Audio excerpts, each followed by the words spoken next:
En este episodio de Voz Cerca, una mujer revela lo que nadie quiso ver: abuso sexual y maltrato psicológico a manos de su padrastro.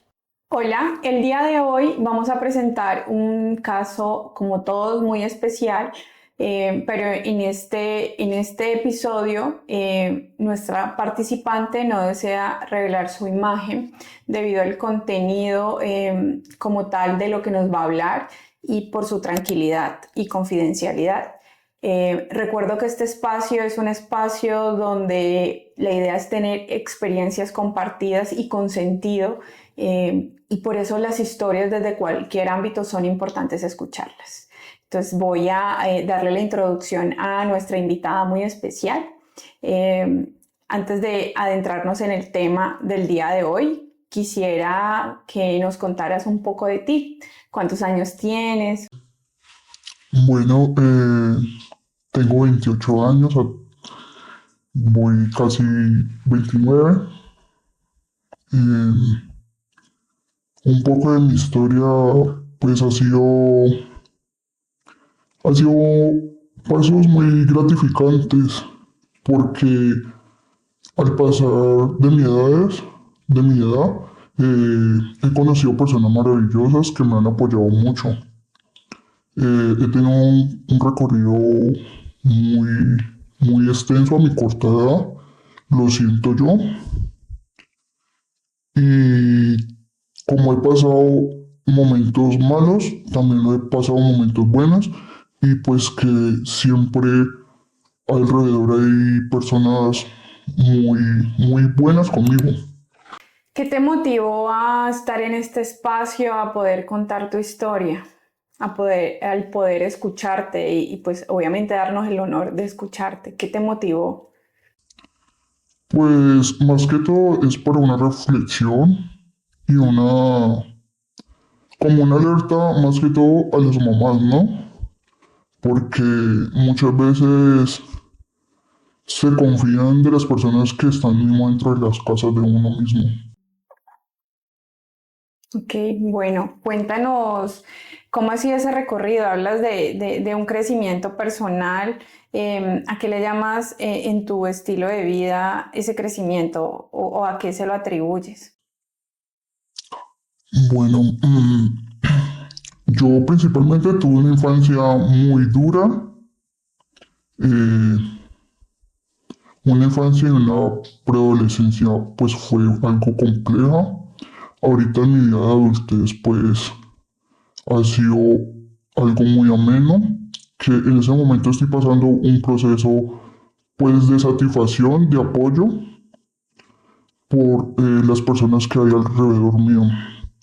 Muchos años he sufrido mucho económicamente, eh, de muchos aspectos, y pues ahora he tratado me he estado superando, pues como lo decía anteriormente, por el apoyo de las personas que tengo alrededor, tanto emocional y personalmente, pues ha sido un cambio muy, muy redundante. Eh, desde muy peladita eh, trabajé mucho en casas de familia, eh, ayudando en almacenes, de niñera.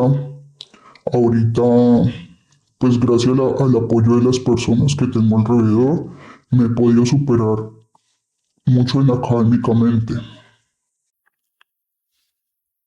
Bueno, entrando un poquito en el tema que nos llamó el día de hoy y tu interés de generar alertas a las mamás o a las familias en general, ¿podrías contarnos un poquito de esa historia?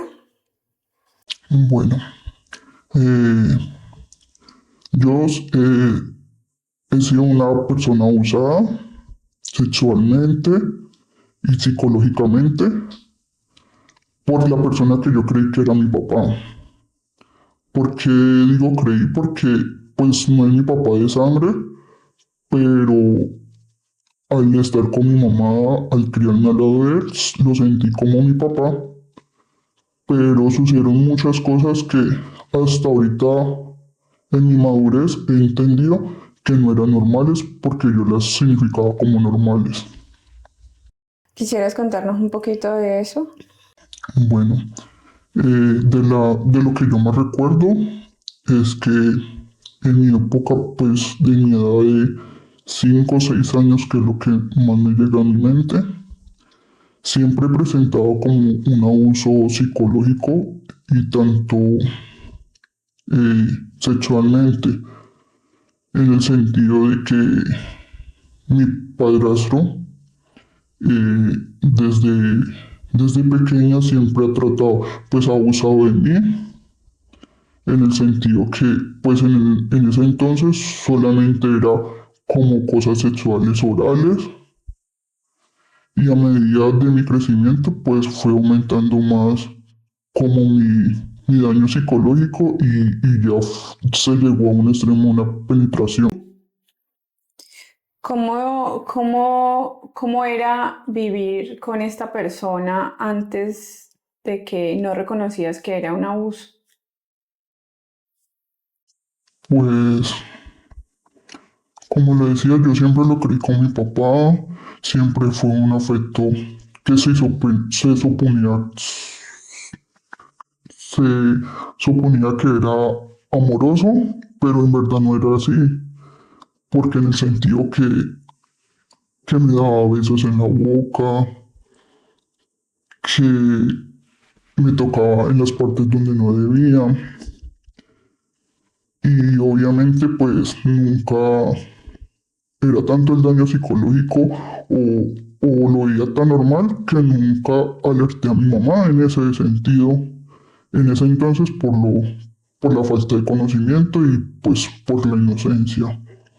Mm, había momentos que yo me acuerdo, él me chantajeaba como todo niño con un dulce, pero me tienes que hacer sexo oral. Si vas a la calle a jugar con tus amigos, ya sabes lo que tienes que hacer. Y, y era como, o sea, a medida que yo fui creciendo, lo vi como tan normal, hasta que el momento llegó de, como lo decía, la penetración, pero yo lo veía normal en el ámbito de mi casa, porque a pesar que mi mamá permanecía, pues ella estaba físicamente, pero emocionalmente, pues era muy distante hacia mi relación con ella, porque yo nunca pues, sentí un apoyo hacia ella, nunca sentí como la confianza de contarle las cosas. ¿Cómo te das cuenta de que has sido abusada sexualmente y psicológicamente?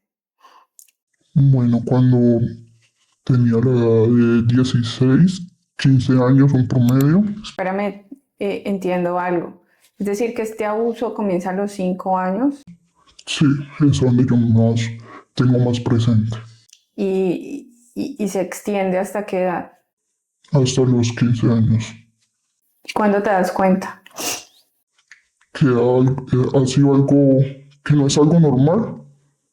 Cuando empecé mi adolescencia a los 15, que yo ya quería tener un novio y que no podía porque él me pegaba y me decía, no, es que usted es mía y cuando usted cumpla su mayoría de edad usted se va a ir conmigo. Eh, yo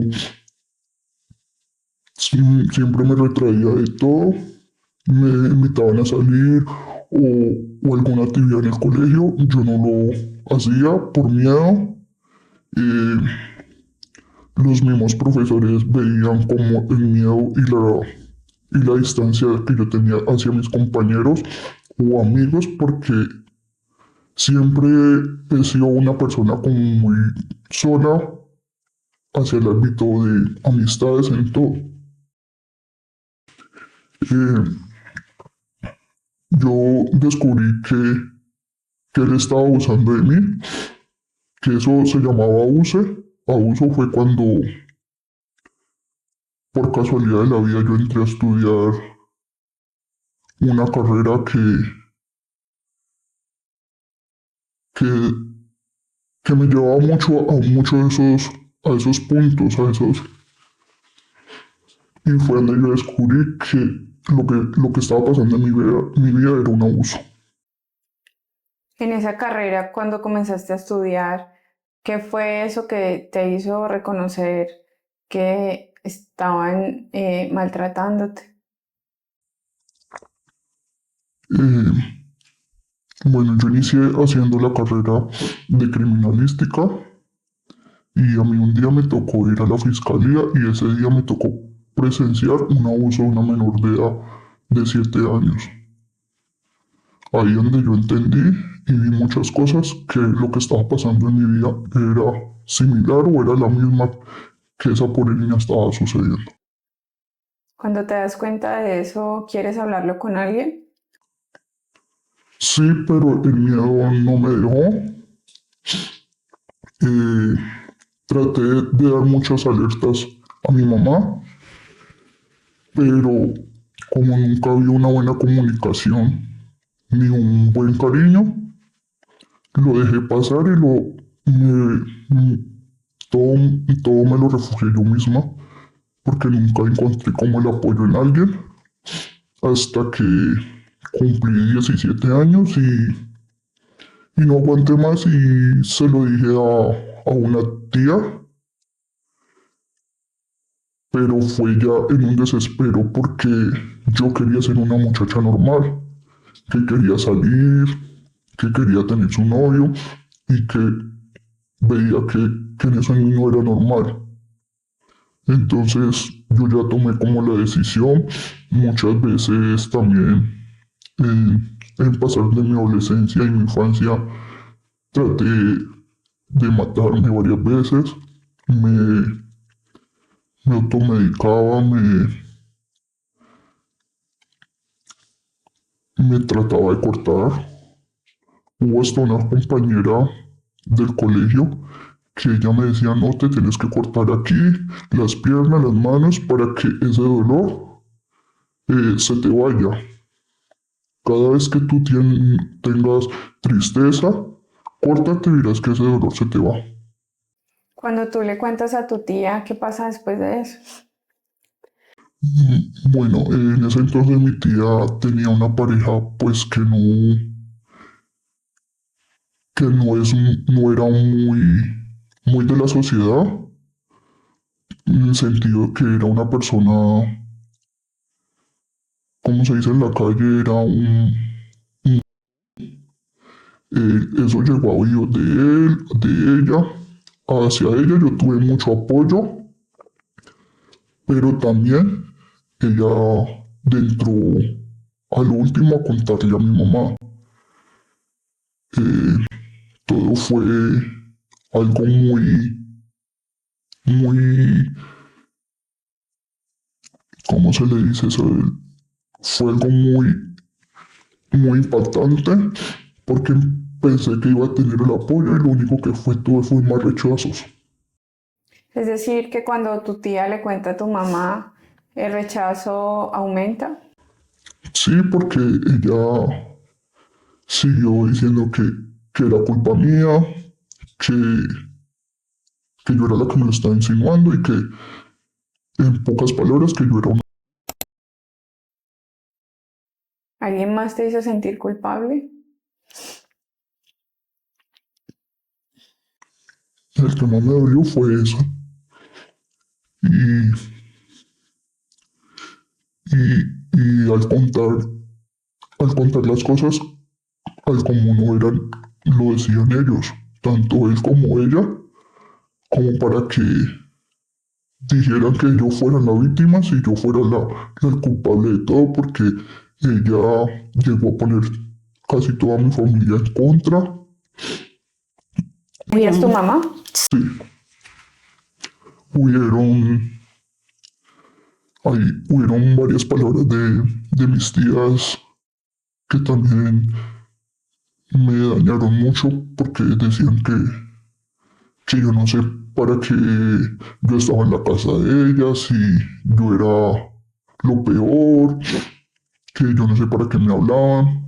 Y lo más duro fue que Todo eso llegaron a oídos de mis hermanos y ellos, obviamente, al creer a su papá y a su mamá, yo siempre he sido como la culpable ahí, porque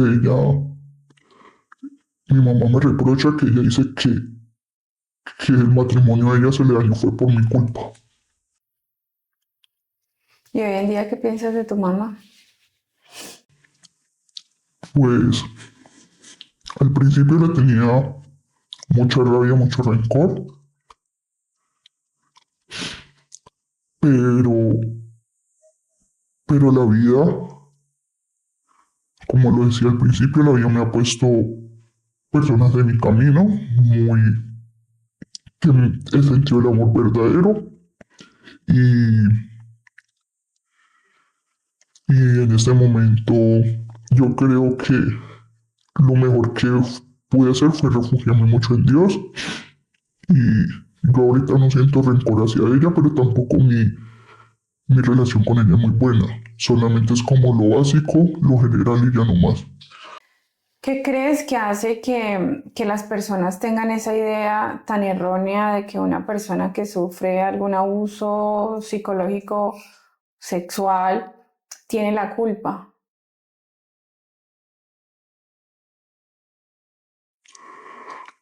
Yo digo que eso debe ser la falta, pues primero la falta de comunicación, la mala desinformación y sino que yo en mi aspecto personal, yo siempre quería como la aprobación de todo el mundo. Si hago las cosas bien, también por todo lo que ha sucedido y por la falta de mi papá, porque eso también marcó mucho mi vida. ¿Y qué pasó con tu papá?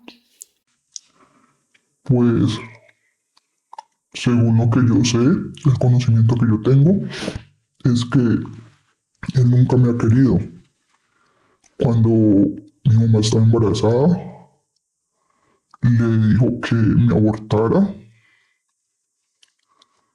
Cuando él se enteró de todo, y eso que ni de todo porque siempre fue como a conveniencia a lo que querían escuchar y ya, a lo que querían que las personas supieran, me dijo, ¿usted por qué no me buscó?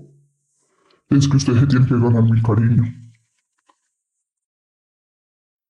¿En algún momento te sentiste culpable de eso que sucedió, donde tú eras la víctima? Siempre lo he sentido. Todavía me siento culpable porque aunque ya tengo conocimiento y conciencia de que las cosas no fueron mi culpa, pero todavía me siento muy culpable y es cosas que no he podido sanar en mí porque el rechazo hacia ella, que yo creo que el amor de una mamá no debe ser así, y, y el reproche de cada rato que cada vez que peleamos o alegamos, siempre está eso presente y eso siempre está por delante. No es que mi hogar se dañó por su culpa porque usted es una... Y esa siempre ha sido como, yo creo que mi marca, ¿Por qué te sientes culpable a hoy de lo que pasó?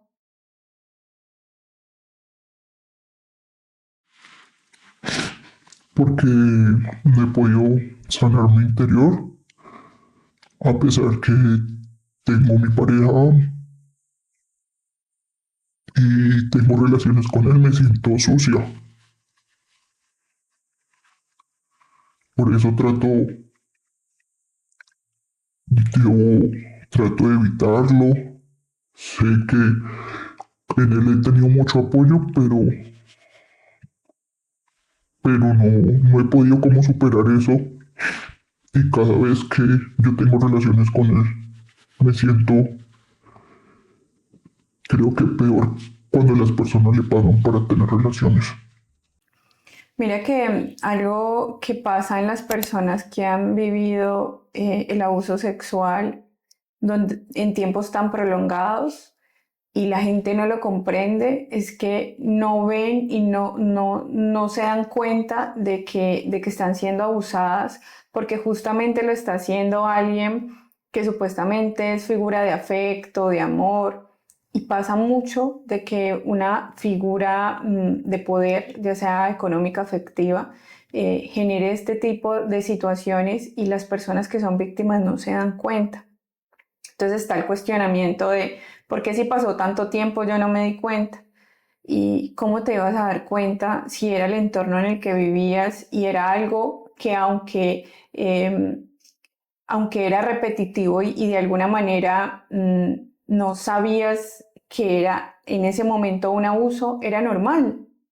Era una dinámica que considerabas que podría suceder así y solamente cuando sales y comienzas a estudiar y comienzas a conocer a otra gente, te das cuenta que estás siendo abusada sexualmente y psicológicamente y obviamente también hay otro tipo de negligencias afectivas con relación a tu mamá, al apoyo, al contexto y de eso no tienes la culpa de desconocer que una persona te está haciendo daño cuando es supuestamente la persona que te tiene que cuidar, no es culpa de nadie. Y creo que mucha gente que nos está viendo puede sentirse de esa misma manera y puede creer que porque llevaban una falda, porque pasaron en la noche o porque se quedaron calladas, tienen la culpa y no es así. ¿Sí? Siguen siendo víctimas y son víctimas, ¿sí? Y tú también lo eres de esa manera y la forma de reponerse de esas situaciones, pues hay que trabajarlo un montón en terapia porque de eso pues no se sale ileso, no hay una recuperación total, pero lo bonito de esto también es que has logrado salir adelante, ¿sí? Y de lo que te conozco, por fuera de acá, sé que has hecho tu mejor esfuerzo para eso. ¿Tú podrías contarnos algo acerca de ese proceso? Bueno, sí, ha sido algo muy maravilloso porque ahora estoy estudiando como administradora de contaduría. Es algo, una superación tanto como personal como ejemplo porque tengo hijos y quiero que ellos vean ese ejemplo en mí, en el ejemplo que yo nunca tuve. Porque, porque yo quiero superarme para ellos, para que vean que la mamá no siguió como esa misma cadena, ese mismo lazo de de su abuela, que, se, que me puedo superar y que trato ser siempre lo mejor y lo más presente para ellos. Y de esa manera, como tú lo dices, es romper con esa compulsión a la repetición de maltrato, de negligencia, de abandono afectivo hacia sus hijos. Y eso es muy admirable porque tu historia es una historia que genera daños en lo más profundo del ser de una persona, porque primero es una víctima y luego le hacen creer que es su culpa. Y has tenido las herramientas propias de salir adelante, pero también me gustaría que de alguna manera le dieras un mensaje a aquella persona que está siendo en este momento abusada o abusado sexualmente y no lo sabe o de alguna manera se ha sentido culpable. ¿Tú qué le dirías? Pues que no se traguen las cosas, que así en su casa no lo apoyen. Siempre hay personas que siempre lo escuchan a uno. Eh, Eso no es mentiras, esas ayudas de emergencia que dan, eso es de mucha ayuda porque uno callarse las cosas y tragársela a uno mismo, eso lo llevan a uno a muchas situaciones que, que por gracias a Dios yo me he podido salvar, que es como suicidarme o hasta caer en la verdadera prostitución por no y el amor propio. Yo creo que eso es lo más importante del amor propio hacia uno, porque, pues porque como usted lo decía, sí, eso es algo muy difícil, pero siempre con ayudas y siempre, porque siempre van a haber personas que lo van a apoyar a uno, así no sea en la familia, porque muchas veces es más apoyo el vecino, el amigo, que hasta la misma familia. Y también es valioso rescatar que hay personas que están alrededor de uno que así se haya generado un vínculo, cualquiera que sea, no significa de que sea sano. Y eso es importante también reconocerlo, porque hay personas que no logran evidenciar que sea primo, tía, abuelo, mamá, están generando un daño. Y tú lograste identificarlo y poner un límite a esos vínculos que te han generado ese daño. ¿Cómo es hoy en día la relación con tus hermanos? Es estable, no es la mejor ni tampoco la peor, pero sí es muy estable. Eh, igual, siempre, a pesar que hay una buena comunicación más con una que con el otro, eh, siempre tratamos como que lo que se dijo el pasado ya se quedó y no como recordar esos momentos. Igual